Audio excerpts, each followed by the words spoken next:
আত্মীয় স্বজনদেরকে দাওয়াত দিবেন এবং আপনারা মাহফিলটাকে পরিপূর্ণ করবেন। আমাদের গ্রামে হুজুররা আসবে, তাদেরকে আমরা সর্বোচ্চ সম্মান করবেন। মাহফিল কমিটিকে অনুরোধ করে বলবো, আপনারা যখনই হুজুররা আসবে তাদের যেই সময় যেই টাইম আপনারা দিবেন এটা মেনটেন করবেন। ফরিদ ভাই, বেলায়েত ভাই সহ এখানে আমরা যারা সিনিয়র আছি আমরা কিন্তু আপনাদেরকে সম্মান করতেছি। কিভাবে সহযোগিতা, আমরা কিন্তু এই বিষয়টা নিয়ে আপনারা যেভাবে পরিচালনা করছেন এটার উপর আমাদের কোনো আপত্তি নেই। এবং একজন মেহমান আসলে অনেক সম্মানও বিষয় থাকে, অনেক দূর দূরান্ত থেকে আসে। নেত্রকোনা থেকে একজন হুজুর এখানে আসলেও 10-15 হাজার টাকা গাড়ি ভাড়া লাগে। সব বিষয় বিবেচনা করবেন। আর যারা আমাদের এখানে চাকরিজীবী আছেন, বিদেশিরা আছেন, মা বোনেরা আছেন, এই মাহফিলের জন্য সহযোগিতা করবেন। মাহফিলের শেষের দিন মাহফিল কমিটি চাইরো মসজিদে এই কার কাছ থেকে 100 টাকা 1 টাকা পর্যন্ত লিখে এইটা স্লিপ দিয়ে দিবে। যদি কারো নাম এই লিস্টে না উঠে এটা আমাদেরকে জানাবেন যে আমি 100 টাকা দিছিলাম, আমার নামটা লিস্টে উঠে নাই।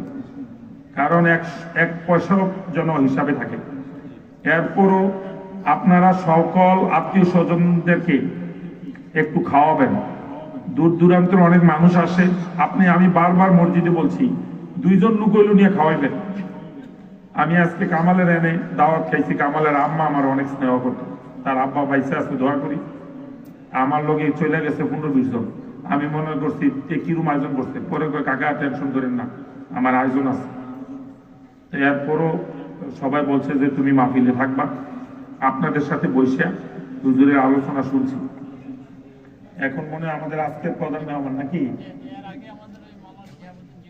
হ্যাঁ, আমাদের গ্রামের আছে, শিহাবুদ্দিন আছে, আলোচনা করবে। শুনেন, সফিউল্লাহ হুজুর আমাদের যে গ্রামে আইতো, আমার প্রিয় ইমাম সাহেব হুজুর এখানে আছে, দোয়া করত। আপনি কিন্তু মাহফিলে এই মাহফিলটা পরিপূর্ণ করার জন্য সবাই সহযোগিতা করবেন। বাড়িতে থাকেন না, এই ছোট বাচ্চাদের লগে এই অসুবিধা কি? এই 11টা 10:30টার মধ্যে মাহফিলটা শেষ হয়ে যায়। তো সবাই করবেন। আর একটা হইলো, আগামী দিন আমাদের এখানে আমির হামজা হুজুর দুপুরবেলা আমাদের এখানে মাহফিল করবে।